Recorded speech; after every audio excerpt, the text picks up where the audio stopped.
Steven, have you watched Stranger Things yet?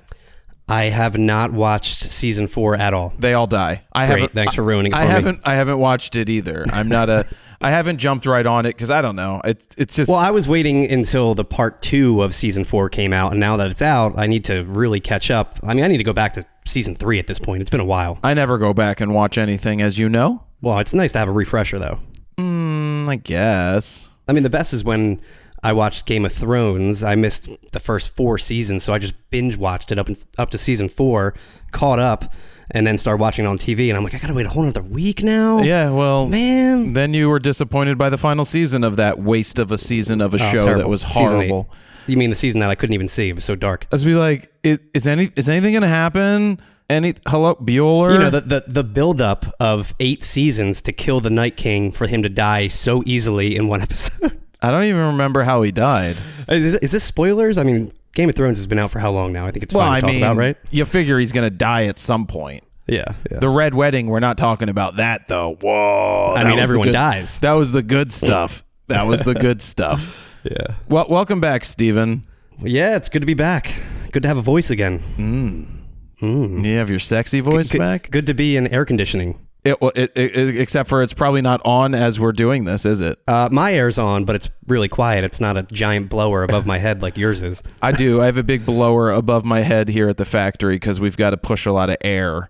When they first put that AC system in the factory, I'm like, there's no way we're going to be able to run this during... Because he also said it's on like the lowest blowing power possible, right? Yeah, I got some really good like the blowers. lowest speed. I like getting blown, so we've got some good blowers here.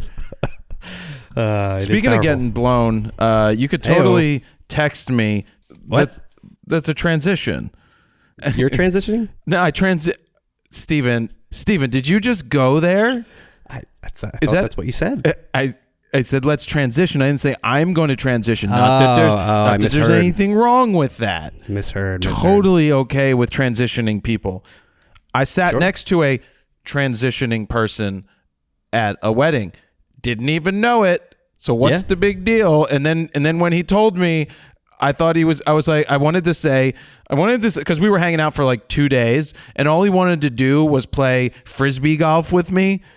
His girlfriend was there. What, Steven? Frisbee golf. What is frisbee golf? It's frisbee golf where you throw frisbees into the golf buckets.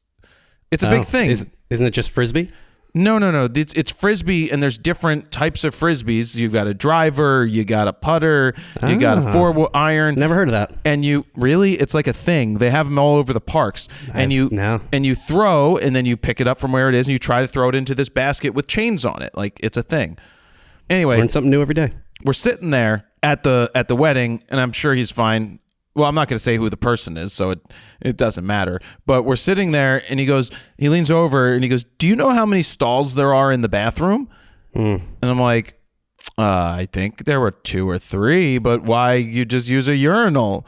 And he was like, well, I can't. I'm like, well, why? He's like, because I'm trans. And I'm like, I'm sitting there going, okay, in my head, I'm like, do I say, are you kidding me? And I'm like, no, that wouldn't be good to say. So don't say that. Well, no, it's like, are you joking? And I'm like, well, no, that's something we would have said 20 years ago. It'd be like, are you joshing me? Are you fucking trying to joshing me, bro? You joshing me? You playing with me? And then I was like, I paused. I was like, would you like me to go check for you?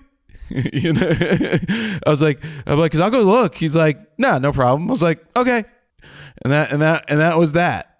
It's just like, I don't know if anybody gets offended by a person's choosing to transition into something that's do whatever you want. That's their thing. I do think that there may be a line that before you've hit puberty, maybe you shouldn't start taking drugs to be the other sex, possibly. Yeah, I see what you're saying. There's lots of, you're not like developed. And I understand that some people are like, I've always been this way and I've always felt this way and this is how I've always been and that's why, and I wish I could have done it. But then in some cases it does feel like we're young and we need to figure, okay, Steven, fine. Steven just gave me the whirly bird like the old days. He gave me the whirly bird. We're on a time constraint today. That's the thing. We are?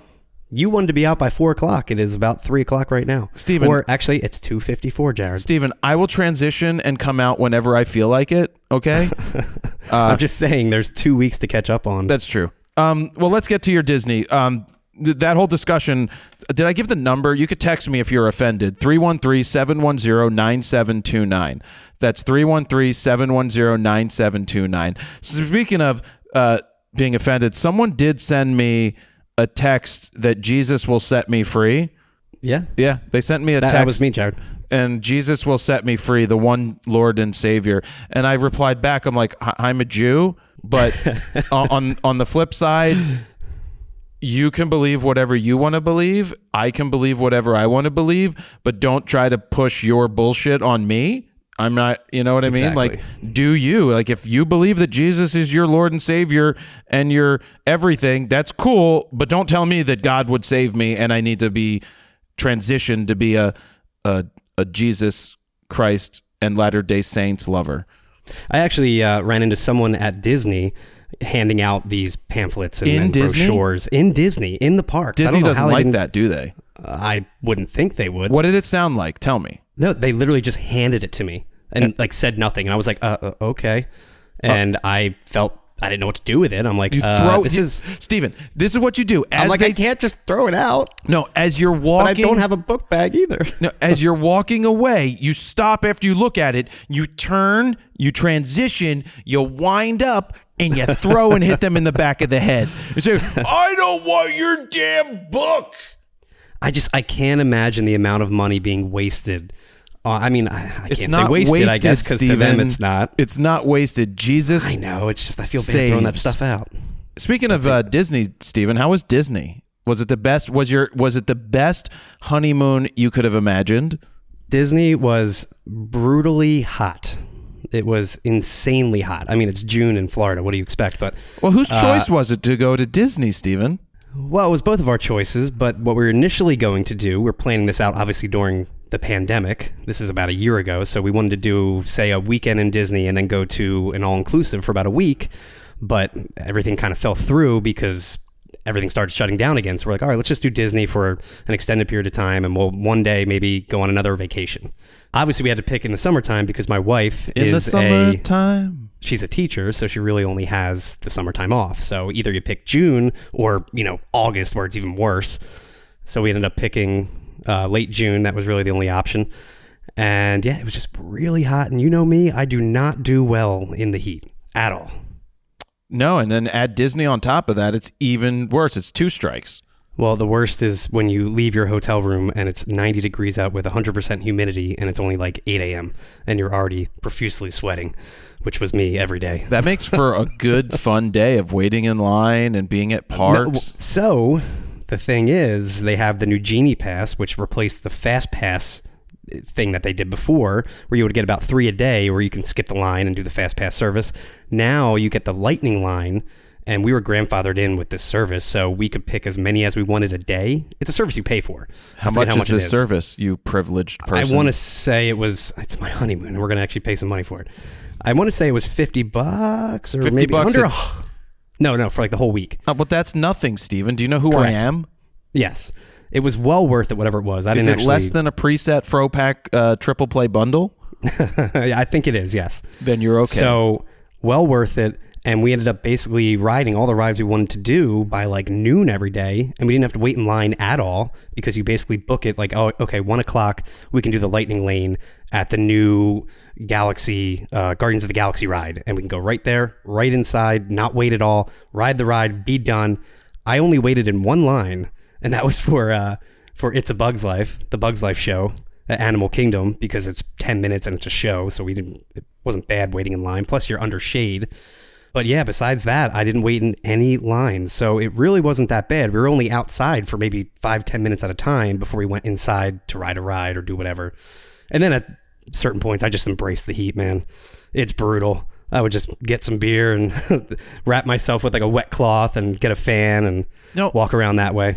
When I was at Disney and I went to the Animal Kingdom, they had the macaws where the 100 of them fly. Oh, they did that when we were there too. That's still do it. Pretty cool, right? Mm-hmm, to see all really those birds. Cool. It's a really terrible thing because there's like 200 birds and then they fly and then the show's over. But it's pretty cool to watch them fly, all these macaws and colorful birds fly. And they were flying so low, they were pretty much like skimming your head when they would go by. Yeah. they lose 2 a day from death. Is that a Jared Polin Yeah, I made fact? that. I made that up. I made that Like, up. there's no way that would be thick. But we did from a photographic standpoint. I did bring the Sony ZV-1 with me. And, I took about 7 pictures during the entire trip on it because it was just so brutally hot. It wasn't even worth it. Did it melt in your pocket, or is it water resistant? I had it in a Ziploc bag the entire time in my book bag. So does it still work? Oh yeah, it works great. I didn't know we still had it. Are we supposed to send that back? It's turning on. You can see it. Should we have sent that back like 4 years ago? Probably. I mean, most of the gear we should probably be sending back, but this one we held on to, which thankfully, because I wanted to use it for this trip. But again, I took like no photos because we did get picture a day. I ended up getting the Memory Maker Pass. How'd that work out? Did you say, do you know who I am? Well, the nice thing about the Memory Maker Pass is you get, all of the ride photos automatically. So I don't know how they link it up. It's linked up to your Magic Band and everything. And as soon as you're off the ride, it's pretty much uploaded to your account instantly. They are really good with that stuff. And then any photographer you see around the park, you can simply scan your Magic Band and then right then and there. Hey, you with the Nikon camera. Come here. I need my picture taken. Are you shooting RAW? Do you know how to hold the camera properly? How long have you been taking pictures? What's your aperture? Do you have the right shutter speed? Where's your ISO set? What kind of lens is that? Well, out of all of the photographers, you could tell who actually knew what they were doing and who it's were usually just the old guys, button pushers. There was a lot of younger people actually taking photos, but they were all every single photo I got back was set to the exact settings because they had flash. F7.1. It was like F11, 1/250th of a second. It basically like 400 ISO, might have been 800 or something like that, but enough just to throw some fill flash in there, and you had a decent exposure no matter where you were. Did they hold the string to your nose too? No, they were using autofocus, and it was all D7500 cameras from Nikon. I like the D7500. Might have been 5600s sprinkled in, but most of the time I saw D7500s, and yeah, it's a newer DSLR, but one of the last great DSLRs from Nikon, I would say. Hey, guess what, Steven? I'll do an intro. This is Jared, and there's Steven. This is episode number 7 of RAWtalk. So welcome. Yeah, what? I didn't finish my story. Oh, finish your story, Steven. I mean, can I talk for once, Jared? Yeah, if you didn't bring up transitioning, we would be further along right now. But I will say, every single photo I got back, I was throwing presets all over from like the actual Memory Maker Pass that the photographers were taking. You don't throw presets on other people's Disney photos. Because I guess the picture profile they use is just so flat and dull. It's just like, I got to do something with this. That's exactly what I said about NASA. Yeah. And I couldn't even, the hard part was, it wasn't even worth standing in line, even if there was a few people, just because, again, it was so hot. Like the first day we got there, we went to Magic Kingdom, and there was maybe 4 people in line. I'm like, good, I'm not sweating yet. Let's get a picture real quick before I look like I just jumped out of a pool. And so we got a picture, but by the time I got the picture, it was like 20 minutes of waiting in this line, and I'm just dripping taking this photo. I'm like, great. Anyway, that was the trip. A lot of heat. Guardians of the Galaxy ride, best ride ever. It's pretty incredible. I don't want to. It's better than spoilers, but better than Pandora's vibrating taint. Yeah, better than Flight of Passage or whatever that one's called. Now that one's a great ride too, but this is totally different. Think of Space Mountain, but way updated. Oh, cool. For so it's a roller day. coaster. It's a roller coaster, but it's on this weird track system where you're not one track of cars.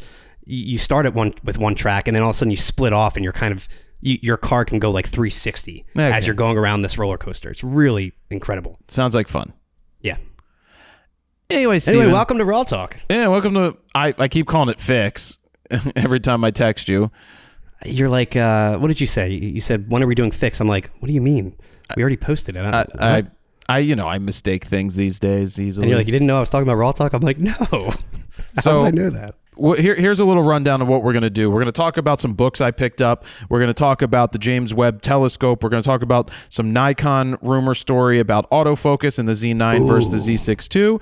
Me going and photographing Poison. Some update on Photo Plus, aka you got poisoned? Create in NYC. Discuss some Sony stuff, and then facing adversity, and that's where we'll probably take it. But there's a lot to talk about. So on Instagram, I follow this.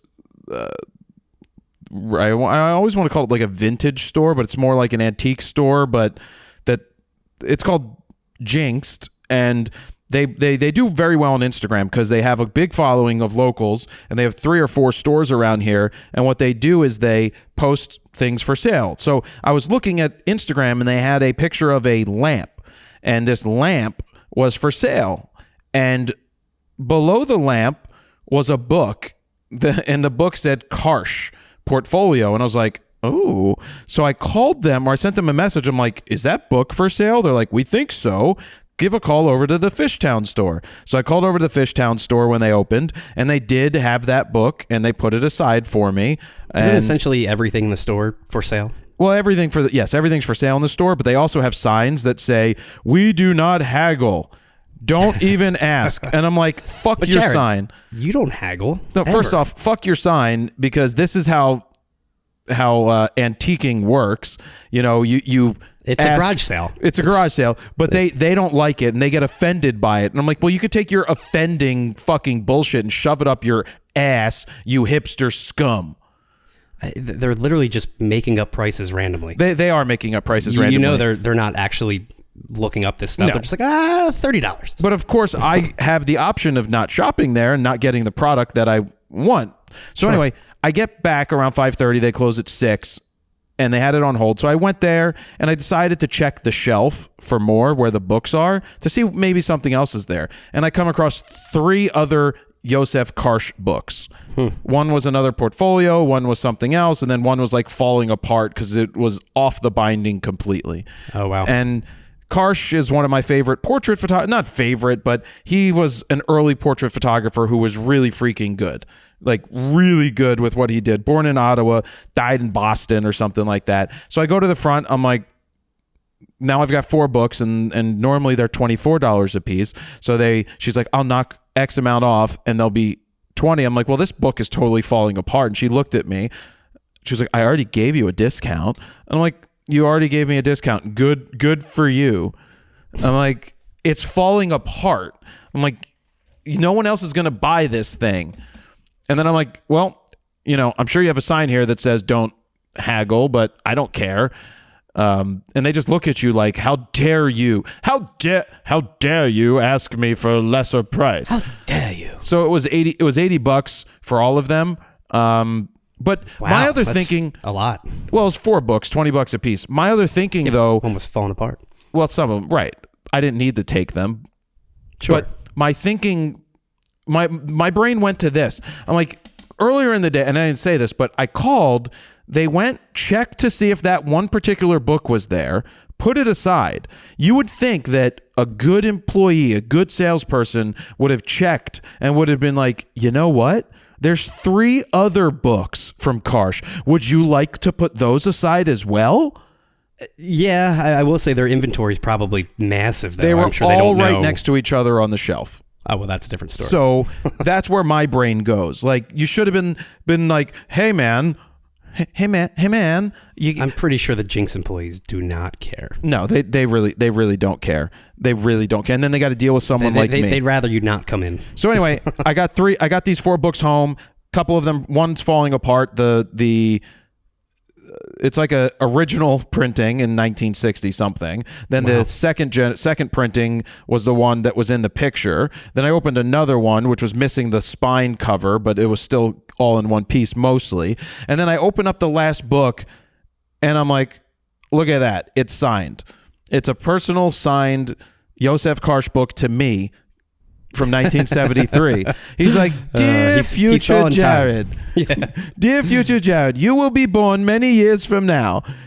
I hope you become a photographer. No, but it's a book that was signed in 1973 to a dear neighbor, and very cool. It was really cool to open up the book and see sign. I didn't see it at the store because I didn't look. And they had no idea what they were sitting on.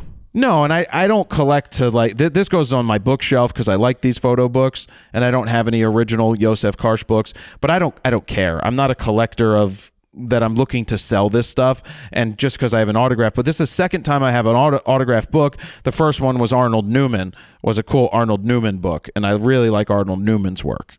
And for those interested, we actually did a From My Bookshelf series years ago, where Jared actually, I think you did like 30 of your favorite photo books. Yeah, we posted about 5 of them. We posted about 5 of them because they got about 5 views each. They were horrible. It just didn't work. Yeah, we tried. People really. Yeah, photo books are tough. It did. Nobody cared. Nobody was going to click on them. So, anyway, let's discuss the James Webb Telescope. By now, if you follow me or NASA or have been, if you were online in the past 2 days. Yes, if you were anywhere on social media, you would have seen anything from the James Webb Telescope, which is 1 million miles away from Earth, and it is a telescope, and it is seeing further back than we've ever seen before, and it's sharper than the Hubble telescope. So they put up these 5 images. 4 are unique, and 1 is like a double. They just changed the color of one of them, and I put out a video, a standalone video about it, and I got some stuff wrong in the standalone video, which people, of course, corrected me. I misunderstood or misinterpreted what? I was just going to add that, I was editing that video, and I looked at Neil deGrasse Tyson's Instagram post and him talking about that they weren't stars, but galaxies, and you had said the opposite in the video, and I'm like, I don't know if I should make you correct it. It's not that big of a deal. It's not like you're known for... you're not Neil deGrasse Tyson saying the wrong thing. You're not talking about like apertures and shutter speeds and saying the wrong thing. But it would have been good to correct that in the video. Well, the issue is we wanted to really get that video out fast. I mean, you recorded it around noon, and I tried to get it out by 3:00. So the turnaround was so fast. I knew if it would really set us back if you had to go and then redo it. Well, I wouldn't have redone it. I would have just made a pickup and been like, "Hey guys, I say stars 1 million times." No, it's fine. I would have said, "I say stars 1 million times. Really, they're actually galaxies. My bad," and move on. That's really all that needs to be done. I wanted to spend even more time on that video in general, but I just know it was very topical at the moment, and we wanted to get it out as soon as possible. So I don't think it's that big of a deal. No, it's not that big of a deal. And I said to people, hey, if I misspoke, correct me down below, but don't be a fucking asshole about it, is basically what I was getting at. And I think most people were fine. Yeah, but the thing is that in those images, they're galaxies, and inside the galaxies are millions, if not billions of stars inside of each one of those specks. Billions. And that's what's so fascinating about the images that were released, is that you're looking back at something that was potentially from 13.5 billion years ago. It took that long for that light to get here. It's like, but my big question is, wait, how do we see back to the Big Bang? And are we over to the left, and then somehow these images are over to the right somewhere in space, and then that's why we're able to see the light coming, but they're traveling further away from us, and we're traveling further away from them? And then you look at this grain of sand held out at the arm's length. It encompasses all of those galaxies, and you sit there and you go, oh, well, wait a second. All those galaxies have millions and possibly billions of stars, which means there's got to be planets. There's planets there, which means there's got to be inhabitable planets, or habitable planets, or whatever the fuck the word is. And we are definitely not alone. And a lot of what we already saw may be dead and gone already billions of years ago. Sure.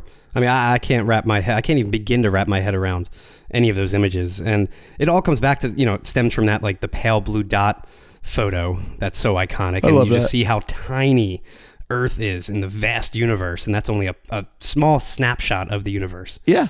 It's like you said, there's no way that life doesn't exist outside of Earth. Right. And what I find fascinating is when they pull back and they do like an animation where they show you this little square, and then they pull back to Here's what you're seeing. 4 squares, then 16, then 32, then 1,000, and then they keep going, and you're like, oh my God, like if there's grain of salt. If there's that much in, what was the cat's name? Orion. If there's that much around Orion's neck, remember that from Men in Black? Orion's belt, right? It's around Orion's belt neck thing, and you're like, oh my God, look how many galaxies are in this thing.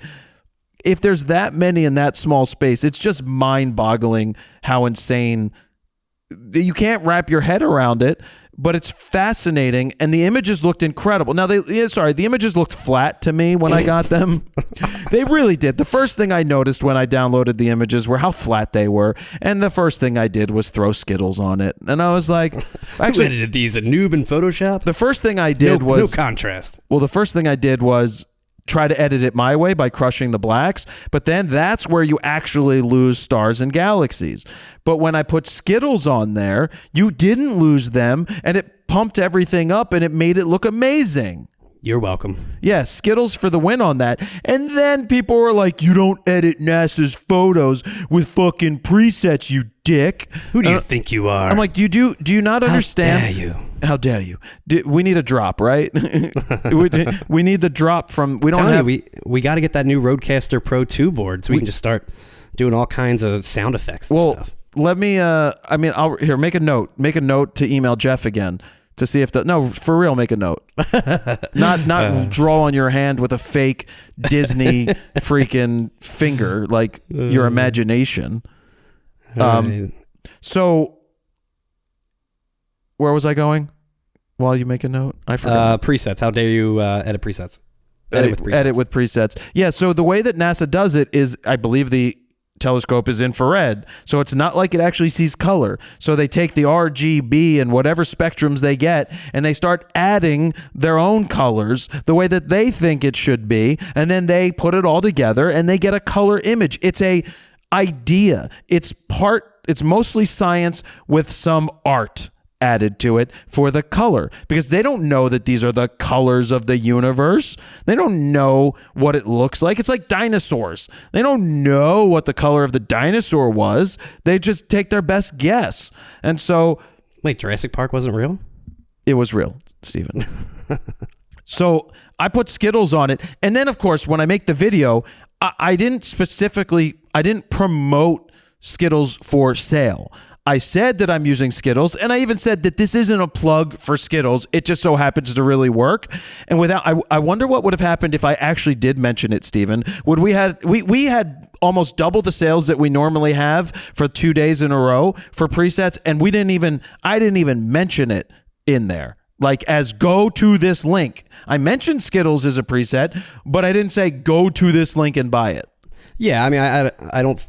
I think it doesn't hurt that you have Teespring links right below the video, along with in the description to. Dude, Teespring only accounted for 4 sales in the last 7 days, so it's definitely not Teespring bringing in sales. People go to our link; they don't actually use the Teespring very often. I'm just saying the link is still in the description right there, but yeah, I mean, when you show it works, I even went through after we talked about it, and I'm like, let me see what else works, and I'm like, there's some really cool. Like Waffle House and all these weird presets that just make it, obviously the colors change like crazy, but it's just really interesting what you can do with a single image with multiple presets. And the printing. And this is not a plug. It's not a plug. The printer, the Pro 1000, not a plug, looked amazing when I printed out the orange and blue one and then the first one that they released. And you were editing lower res JPEGs too. Yeah, I didn't realize that. I guess their website sucks because it's built by the government. Because there's uncompressed TIFF files if you really dig deep. But yeah, it was not easy to find. But my prints still look amazing, even from those. Yep. JPEGs. And speaking of presets, I mean, FroPack 4 will be working on that soon. Yeah, I can't wait to come up with names. That's my contribution to FroPack 4. To FroPack. I can't wait to try to make another 15 presets. Yeah, or close to that. That really worked. That's always the point. Well, that's the thing. We get a lot of emails, and then we'll move on. But people are like, your presets work better than other people's because they all just seem to work. Because I test the shit out of them. That's why. We do. We have thousands of pictures that we've built an archive of thousands of pictures across every system except for Pentax. And There's literally like 0 Pentax pictures. We don't have any of those. But we test it across landscapes and sports and portraits and R3s and crop sensors from 10 years ago, and we do that work. Moving on, Stephen. Moving on. Let's go on to something that's going to really piss off the Nikon people for a change.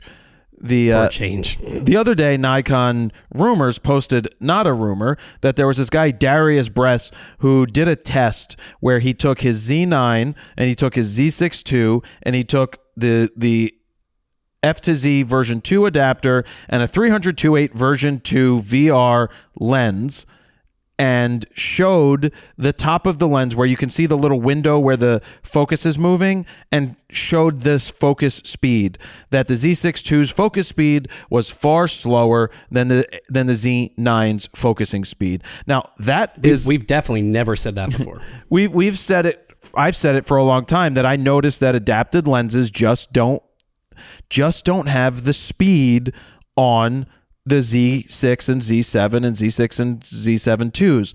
It just always felt slower. And that was just, based on feel. That wasn't even feel. Actually looking at the focus motor. No, because we didn't have a Z9 back then either. So that was just based on feel, whereas when you used an R6 or an R5 from Canon and I adapted the Sigma version 2 lens, the Sigma EF lens, 70-200, I'm like, oh, this is great, right? You don't notice it. But when you noticed it with the Nikon, you noticed it. And I'd say almost that the Sonys seem even faster, that you can't feel or hear anything. The focus just works instantly. Well, I'm talking about adapted lenses there. Oh, adapted lenses. Okay. I'm talking about adapted lenses. But so, of course, when you go and read comments, because this guy's pointing out that the Z9 is much faster with adapted lenses than the other cameras. And the whole thing that people try to defend their Nikon Z6 II and Z7 II systems with is that, well, firmware is going to fix it. They keep putting out better firmware, and it's going to make it better and better. And the truth of the matter is, and we were told this, is that it's not firmware. It cannot make the autofocus faster. It just isn't going to happen. It's about the processor, the Digic X processor in the R5, R6, R7, R10, R3, in R5. It's in all of them. Even with the dual X-Speed 6 processors that they have in the Z6 II and Z7 II, it just cannot keep up with even the X-Speed 7. So that's what we were told directly from a Japanese engineer that came down from Nikon and told us. But now you read the comments. Can't be fixed via firmware update. Right. And then you read the comments and it goes into this whole, well, the Z9 has a battery that's capable of putting out this many volts of power, whereas the R6 and R7 can't do it. And I call bullshit. Stop trying to come up with excuses like that, because the R10 from Canon has a tiny, puny battery, right? And it still can take adapted lenses and push them just as fast as the R6, as the R7, as the R5, and as the R3. And that's using true. A puny, tiny battery. Yeah. So I don't want to hear that, well, Jared, you're wrong again. We're defending it by saying that the Z9 has a bigger battery with more power. It's like, no. Just accept this. And people are like, why do you keep yelling at Nikon? Why do you keep trying to hammer this home? It's not hammering it home. It's just I've been vindicated, because for years I've been saying this. Not at the very beginning, because as we've said before, when the Z6 came out, it wasn't competing again. There was no Canon counterpart. There was just Sony, and Sony had better autofocus, but Nikon's autofocus for the time over 4 years ago was good enough compared to the competition, yeah. And then the competition just fucking squashed it. R5 and R6 came out and said, hey, Nikon, fuck you. And that's basically what they said. You hear that? No, what was it? Thunder? Helicopter, but just flew over my house. It seemed like it was like right above me. Steven, are they after you? Did you do it? Is it Nikon? I gotta go. Is it Nikon? Are they coming for you? Oh, God. It's Nikon. They're at the front door. Remember the time I was sitting at my desk in the factory one December? Because it was around December, and because Dan had that Christmas tree on top of his computer. Oh, yeah. And you're like, was that a truck that just went by and vibrated the building? And I sat here and I was like, I think that was an earthquake. Which we don't get here on the East Coast. No, there have only been two that I recall, and one I was in the car for, so I didn't feel it. But then I got on Twitter, and it was like, right away, you're like, there was an earthquake in Maryland somewhere, and it was felt up here, because it felt like, I mean, the whole building rumbled. We do get the building to rumble when a truck goes by, but that's only in one area.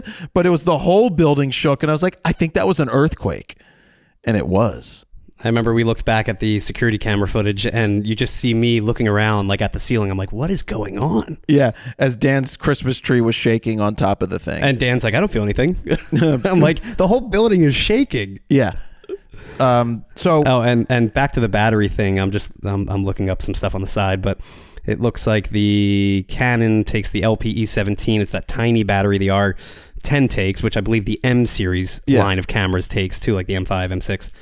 And then the Z9 takes the EN EL18D battery, which is a 10.8 volt battery compared to the 7.2 of the Canon. That's about 1,000 milliamps, and the other one's 3,300 capacity wise, which that shouldn't matter. But I don't know anything really about this kind of stuff, but it seems like bullshit, Steven. Yes. Yeah. You can just say it. Seems like bullshit. If it smells like bullshit, if it tastes like bullshit, if it sniffs like bullshit, it's got to be bullshit. Speaking of bullshit, let's go to the Photo Plus, aka Create NYC story. Yes. So this was brought to my attention by a friend named, I won't name her Vanessa Joy, but she brought this up and she's like, are you going to Create NYC this year? I'm like, no, why? She's like, did you see the lineup of speakers they have? I'm like, no. She's like, they're all from New York City. I'm like, oh, that's probably because they want to save some money and don't have to pay people to go. I'm like, well, who'd they get? She's like, you got to go look. I don't know who any of them are. And that's fine not to know who someone is. But I went on to the site and Jared, you got to sit up and stop leaning back. I'm going to read you this. Let me ask, before you get into that real quick, are they doing any normal photography tech speakers or anything like that, or is it simply what you're about to name? I'll just read the Creator Festival, they call it. Create NYC is a new 3-day immersive experience powered by Photo Plus. We're building a new community. Oh, this is where I say they hit every single buzzword. Like they went into marketing and they're like, you ready? Create NYC is a new 3-day immersive experience powered by Photo Plus. We're building a new community for visual storytellers who want to take their skills to the next level, connect with other creatives, and test new gear. Registration is now open. Limited availability, so secure your tickets now. Limited my ass. Hashtag Bitcoin, hashtag NFT, hashtag influencer. Yeah, so then they have... What other buzzwords? Oh, even funnier before we get to all of that, sponsorship. Let's go to sponsorship. So I click on sponsorship and I wait for my thing to load and I want to see view exhibitor list. Steven, do you know how many exhibitors are on this list right now? How many? Six. Really? Chimera Lighting, Epson, Hamamule, KEH, Sigma, and Tamron. Where are you looking at? What part of the website? If you click on exhibitors. Wow. You find it? Let me click on floor plan. They have this whole booth. Well, but see, I don't know why they don't all show up together. There's a few more. There's Western Digital. There's the lighting of Peak Design, KEH, Hamamule. See, Canon and Nikon are listed here. So's B&H. I really hope Canon, I'm going to call Canon and Nikon and be like, guys, give me your money and don't give the money to these people because this is a waste. Don't go here. Interesting that it's still photoplusexpo.com, by the way. Well, yeah, I don't know why they didn't redirect or name it. Yeah. But if you look at this, they have a place for like 100 booths. I don't even know how many this is, but there's one, I can't even read this booth. What's that say?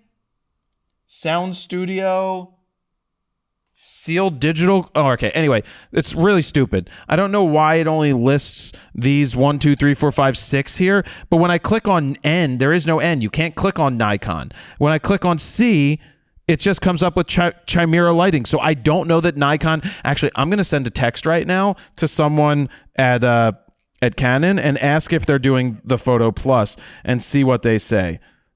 Jared, it's the Create NYC show. Not Photo Plus. You doing Photo Plus this year? Tickets are $150 for 1 day or a 3-day pass for $300. No thanks.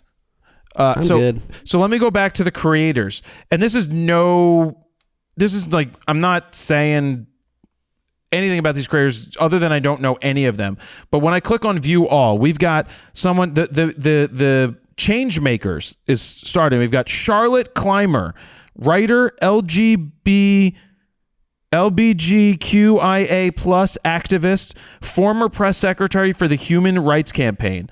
Then we've got Carlos Peralta, innovative hip-hop videographer and photographer.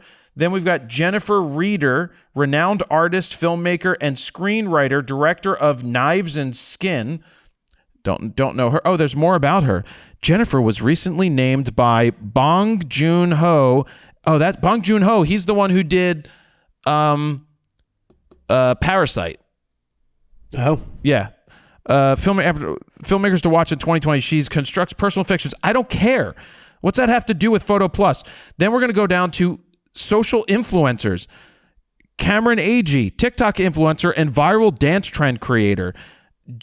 Are you looking at this name? Because I am. Because it's like...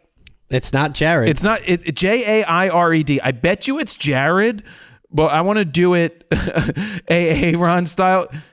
Jaired. Substitute teacher style. Jaired. I told you the one time I was in, I went down to the boardwalk. Where's Danny Clinch at? Asbury Park. And I was getting these tacos. And so I ordered these tacos on the beach and I gave them my name. And then the next thing I hear is Jared. And I went, present. It's every time I go to Chipotle, I say, here for Steven Eckert. And then they hold up the bag and they're like, Stefan? And then they hand it to me. I'm like, I literally just said my name is Steven and you just mispronounced it.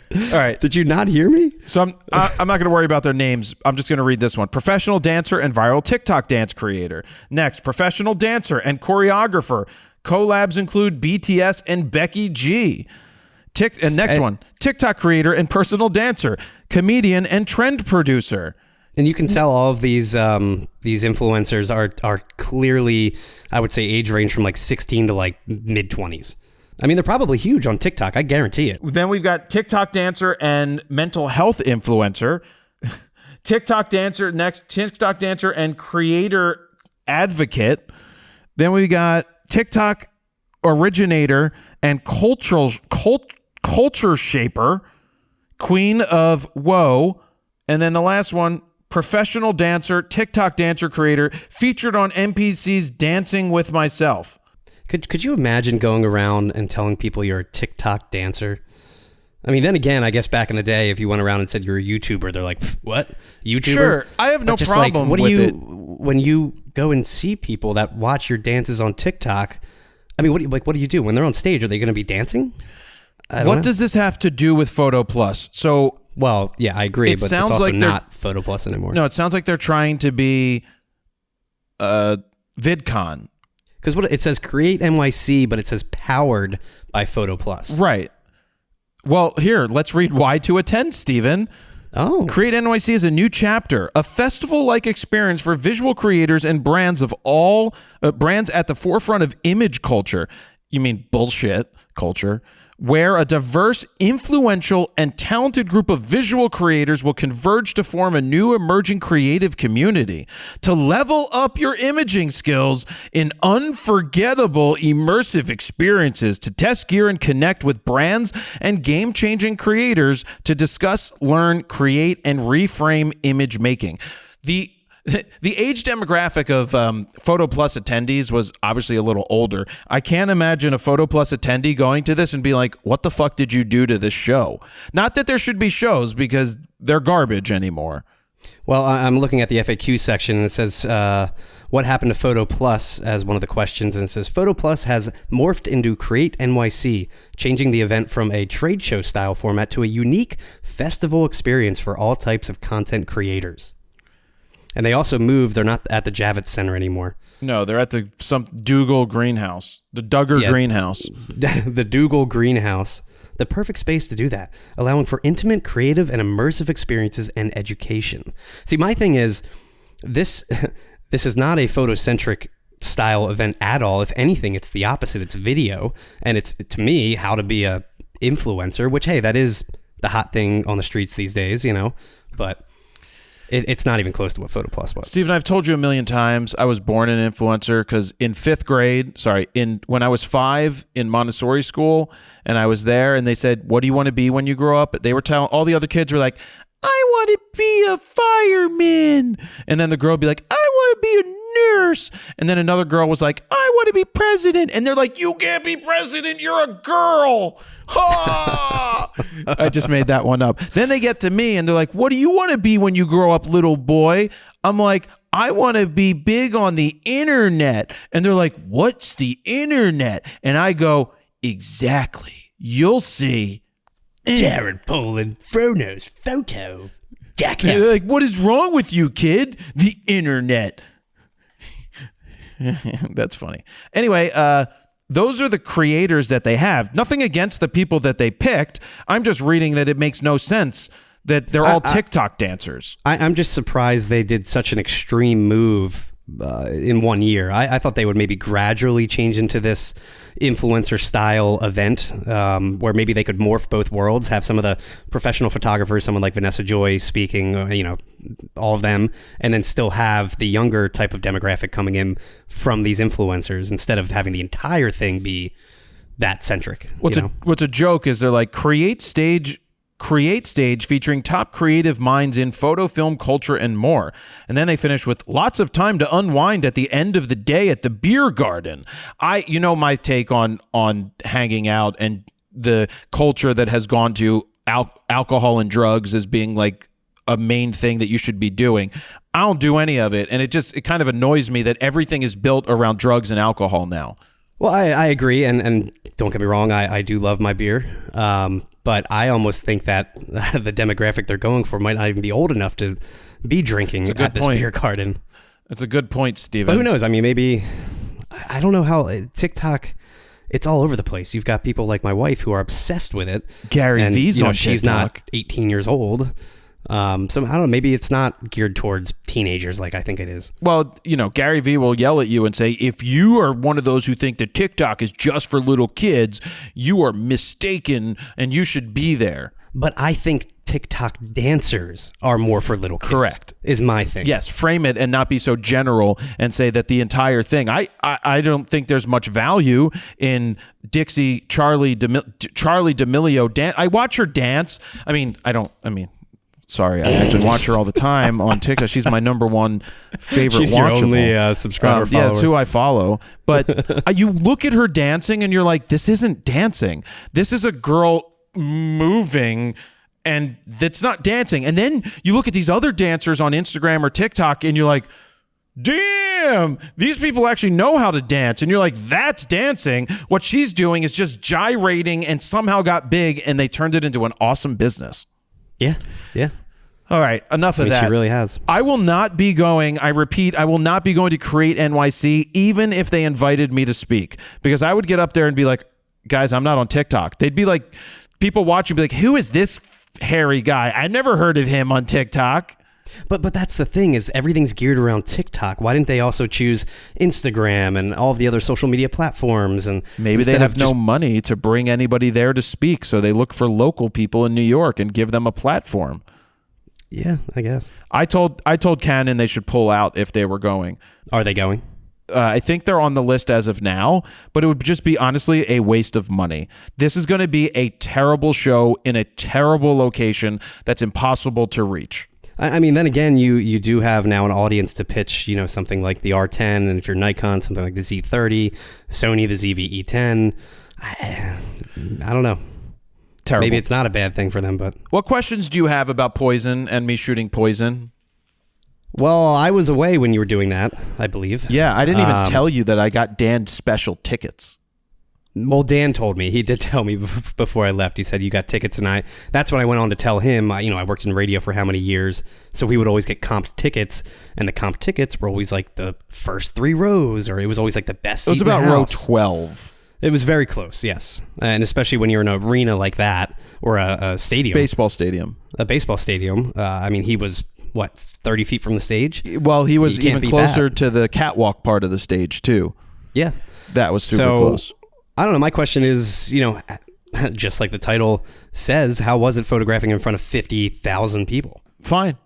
fine. I have no compunction, good word, compunction for being in front of that many people. I don't worry about it. It doesn't bother. I'm so focused on what I'm trying to do that I don't really see them. I don't see the people. I see the image in my mind and I try to capture it. But Jared, do they see you in your purple shirt and giant afro? They do. And I saw the comments that people were like, Jared, how dare you not wear stage blacks? You're not supposed to be seen. And I'm like, I'm a white guy with an afro. You're going to see. No, this is the same reason I don't skulk or sneak down aisles. When you're at an event, you ever see the photographer? They like crouch down as if you can't see them and they're the only ones walking down the aisle. Own the fucking aisle and just walk. Just fucking walk. I mean, the 50,000 people were there for you, right? Look, I'm a rock star, Steven. I have a rock star haircut, and I want to be seen. I want to be seen. And no artist has ever come up to me after doing any of this and said, I wish you would have worn something else. No, I could see managers saying something like that, speaking for the band instead of an artist directly saying something to you. But my thing is, like, you could wear black, you could put your hair down, you don't have to have an afro. Marketing and branding. But they're not there to see you. They may not be, but they notice me and take my picture because they know me. And then next up, Jared Polin, everybody. Yeah, hey guys, hey, nice to be here. Welcome, Philadelphia. Woo! Woohoo! Screw New York. Woo! Where's Jackie Bam Bam from WMMR? He was across from me. He's in the background of my photos. Oh, he is in the background of my photos, like rocking out, looking like a 1980s person who forgot to leave the 80s. I was just going to say, I'm pretty sure he still thinks it's the 80s. Hey, it's your favorite nighttime guy, Jackie Bam Bam. I sound like I'm from the Delco. The pits of Delco, You murdered my daughter. You murdered my daughter and my daughter. Anyway, it was great being in front of that many people. I don't mind that at all. It was sorry to cut you off, but the challenge from a photographic standpoint, how was it, exposing for the stage where it's shaded along with the actual fans? Yeah, that makes it a little more difficult when they went on at 6, but I think that it helped me that they went on at 6 because the sun was setting behind the stadium, which gave this strong ass light. So when I went to the light, yeah. So when I started on the stage for the first 2 songs, then went into the pit, and I was on the left side of the pit of the catwalk, and that was shooting directly towards the sun. So I used Bret Michaels' body to create a halo around him to block the sun. Then I walked around the pit to the other side, and I was like, oh yeah, I got that really beautiful light just nailing him at 6:30, and it was just awesome on that side. Did you try and go for any silhouetted shots, because that is like the perfect opportunity for something like that? Yeah, I tried for some backstage because it was just better than trying the tight shot. Just didn't make any sense. Yeah. I did try a couple. I have to go back through those files. I don't think that they actually worked out, but everything happens so fast that you're just reacting. Sure. And yeah. Trying to do your thing. And sometimes, as a fellow concert photographer myself, you have that issue where the stage itself, like there's the drum riser is so high and you've got all the pyro and other stuff on stage that you almost can't even get a decent like backstage silhouetted shot of them on stage, like a clean stage. You know what I mean? Well, the good news is I was able to climb up behind Ricky Rocket. There was this riser behind him that I climbed up. It was about 8 feet high, and I climbed up on it, 7 feet high, and I climbed up on it, and that gave me that I was above the drum kit, which was right in front, and I was able to get that ultra wide shot with the 11 millimeter adapted to the R3, and gave me the entire stadium with the 55,000 people out in front. That was cool. That is really cool. It's kind of tough too with the behind the drummer type shots, because sometimes, at least from my experience, I've been so close to them where I can almost feel the wind from them having the drumsticks and going right below me and almost hitting my face with. I'm right over them. I was even higher than that. Yeah, I mean, there's been times where our buddy Dan, who drums for Panic at the Disco, he also drums for this band Valencia, and I had a lot of backstage access with them back in the day, and every time I'd be like, are you okay? Are you comfortable with me being here? He'd be like, dude, you could literally like jump on my shoulders. It's fine. Do whatever you need. Yeah. And it would be to the point where he's almost like hitting me in the face with his drumsticks. Yeah, so there's a video I put out. It's 47 minutes and 1 second long.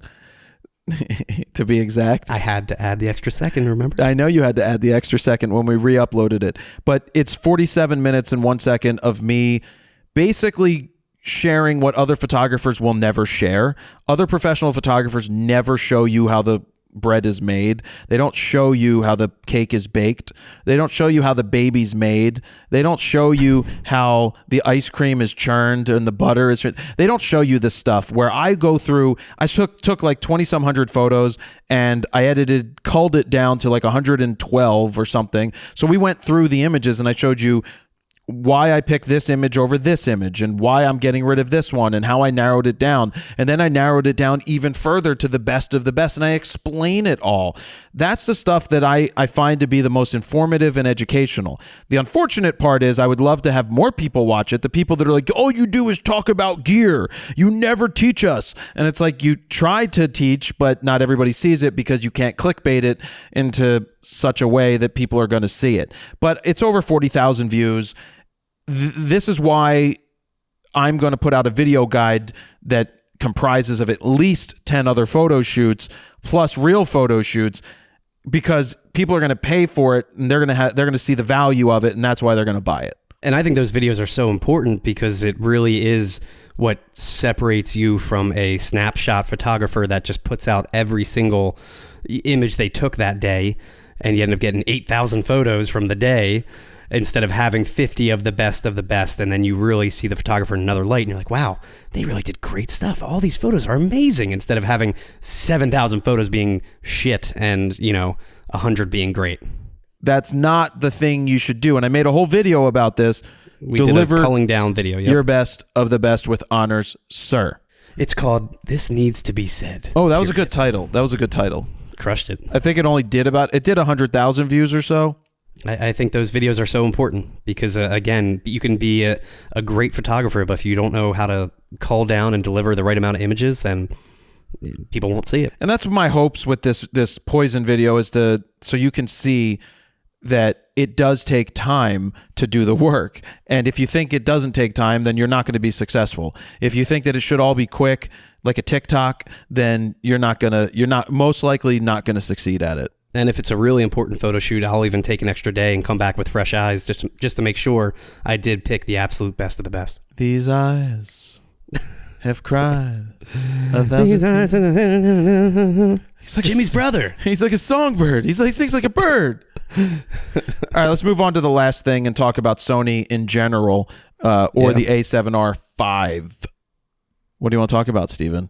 I mean, just the fact that I feel like it's been a minute since we've had some new Sony cameras coming out. I think the last one was the Sony A7 IV, which is about 9 months old. Not saying that, it's been that long, but it's been a while since they've made some moves. Before that, it was the A1, which was beginning of 2021, and then before that it was the A7C. I got a little timeline here.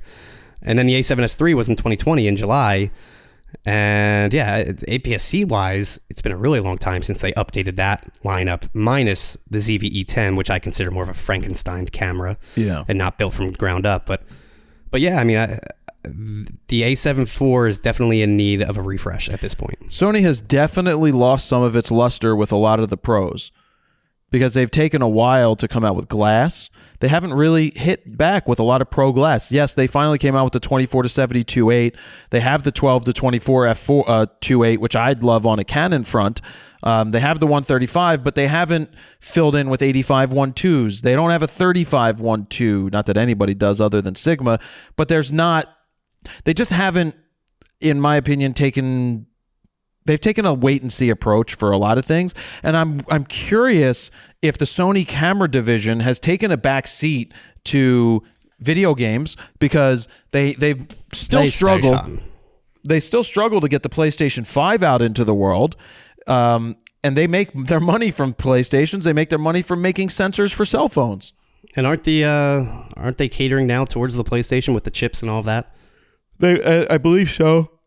Because, I mean, look back 2 years ago or so, or right before the pandemic, it was nonstop releases from Sony. I think that's why, I'm not saying 9 months is a long time to go, but we're just so used to seeing 3-4 new releases from Sony a year, even more. Actual releases. We're not talking about putting out 3 crop Correct. sensor lenses. We're I'm talking about like legit professional gear. I mean, the 70-200 2.8 version 2 came. But yeah, I'm talking more about bodies, I guess, here. But it just feels like it's been a minute. And the A7 IV is definitely in need. It is, but I question whether or not they would put in a entirely new sensor, because usually they go 2 generations with the same megapixel sensor. Correct. And yep, the A9, the A9 II had the same sensor. The A7 II, the A7 R3 had the same sensor. What else? My issue with the A7R4 wasn't the megapixels and wasn't high ISO capability. It was speed. And not focus speed. It was shooting speed. It was 6 frames a second. If you're doing uncompressed. Which is pretty slow in this day and age. They just Granted, it was 61 megapixels. It was. And another thing they don't have in that camera are the newer memory cards. But those newer memory cards are also more of a pain in the ass to work with than CF Express Type B. Because CF Express Type A are just so freaking expensive. And their 160 gig is the largest you get. And when every picture you take is 90 megabytes, you really fill those things up much quicker. Yeah. And then you don't want to put SD cards in there, because then you're going to be getting slower reading speeds and writing speeds. Yeah, and the A7R4, that was the first one to have the new body, right? New body, yeah. So, I mean, the only thing it's really missing, and not that you like this, but like a articulating screen, the new memory cards, a higher frame rate. I don't know which menu system it had either. It definitely has the older menu system, because I believe was it the A7S III that came out? Wasn't that the first one? We've never touched that one. We did. We did an entire preview. Well, I touched it. We had the A7S III? Yes. I did a video on that. That came out the same time frame as the R5, R6. So that was a crazy month. I read the specs and you shot the video and told me what your findings were.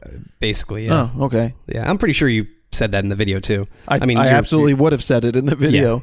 Yeah. I did a lot of overheating tests comparing it to the R5 and R6, if I recall correctly.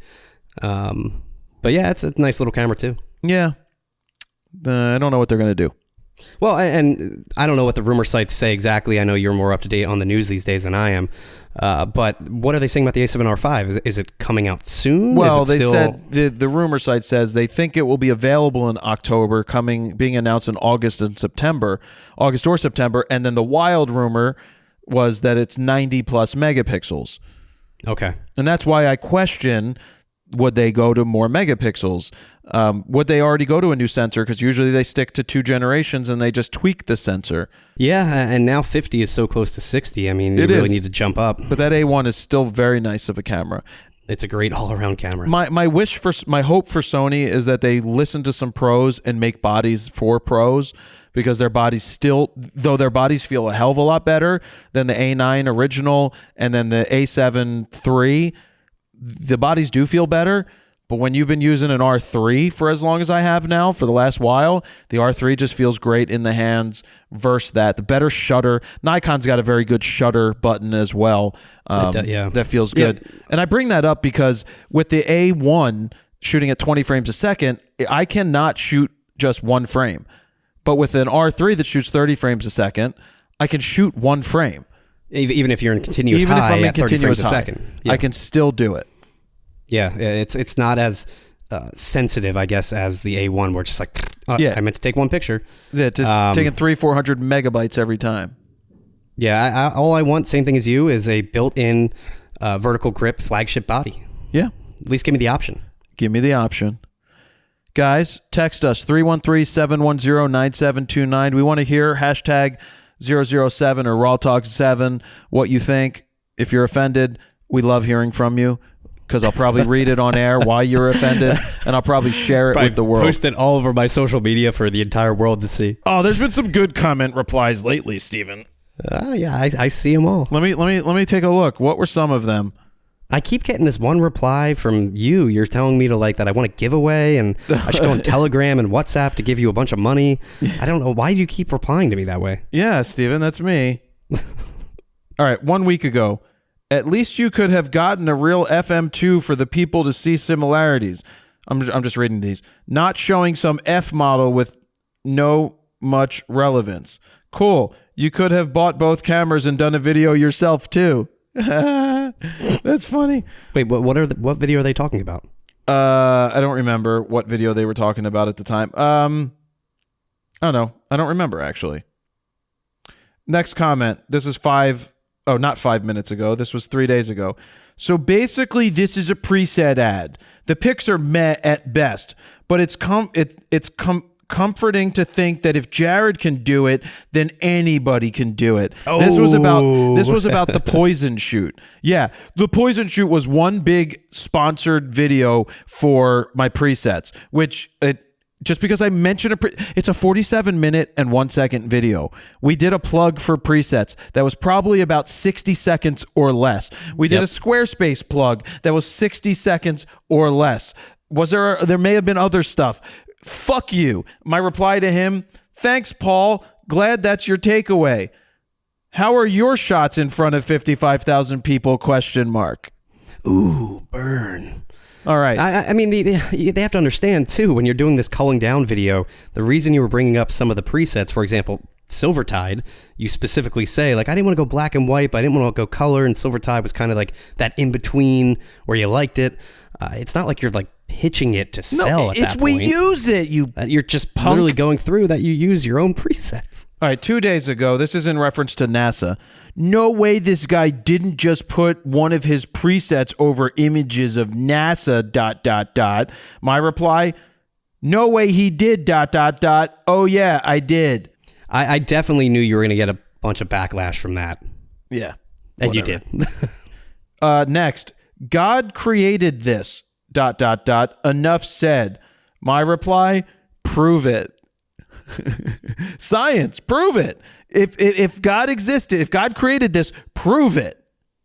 Steven won't touch that one. And then this other guy who publicly posted, gotta love it when a YouTube photographer puts his own presets over images of literally NASA. Thank you, Jared Polin, showing exactly what not to do and what not to do with presets. Ashamed to see what happened to the guy over the past few years. And I replied, I'm like, yeah, what happened to the old Jared? So I shared it and said, thanks for tagging me, Ivan. I really appreciate your longtime support. Thanks for speaking to me as if I don't exist. Your perception of me changed. You don't actually know me. 100%. And first off, putting a preset over NASA's images, that's not a problem at all. It's not a problem. You can do whatever you want, technically, yeah. They're taxpayer funded. We paid for them. And then he's like, $10 billion. And then he's like, you don't actually do this to other people's stuff. I'm like, well, when someone submits a critique, I'm always editing their shit. He's like, well, you're just not taking someone else's stuff and editing it. I'm like, yeah, no, I don't. But their images were too flat. Just look at them. I'm right, Steven. It's all subjective at the end of the day. You can do whatever the hell you want. There's no right or wrong. It doesn't really matter. And then in reference, I think the last one from yesterday is in reference to my workout video that I posted on Instagram Reels. Look at me, everybody. Was this recorded with a mango ?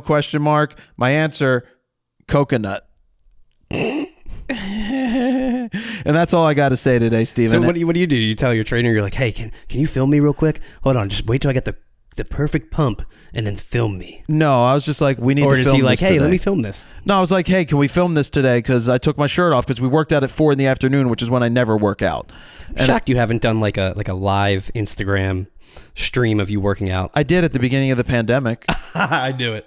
No, at the beginning of the pandemic, there was nothing to do. I would live stream for hours just being like, hey, guys, I'm working out here at my old house. Look at my guns. I was looking through Playboy magazines. Hey guys, it's arm day again for the 37th day. Dude, I got down to 163 pounds during the pandemic. Really? Yeah. I lost a ton because no restaurants were open and I was just making chicken and I wasn't having big meals. What are you normally closer to 180, right? I'm 181. I shaved off about 5 pounds recently because I wanted to shave that off. I was overeating, so I'm still feeling good, but not overindulging as much as I was with dinners. Yeah. And lunches, I was basically packing in even after I was full, which I don't like doing, so I've cut back on that and just stopped. So this morning was 181, and so that's a good place to be for me. All right. Thanks for being back, Steven. You're welcome. RAWtalk episode 7. What? I thought you still wanted to talk about... No, we'll save that. There's no reason it's not time sensitive. Oh, well, look at that, Jared. It's 4 o'clock. It's not time sensitive, Steven. So we're not going to go into the next thing. We're going to leave it as a cliffhanger. What's Jared going to talk about next week? On next week's episode... Dun, dun, dun. All right, guys. Thank you very much for listening. That's Steven. Say bye, Steven. Bye. Jared Polin, FroKnowsPhoto.com. See ya.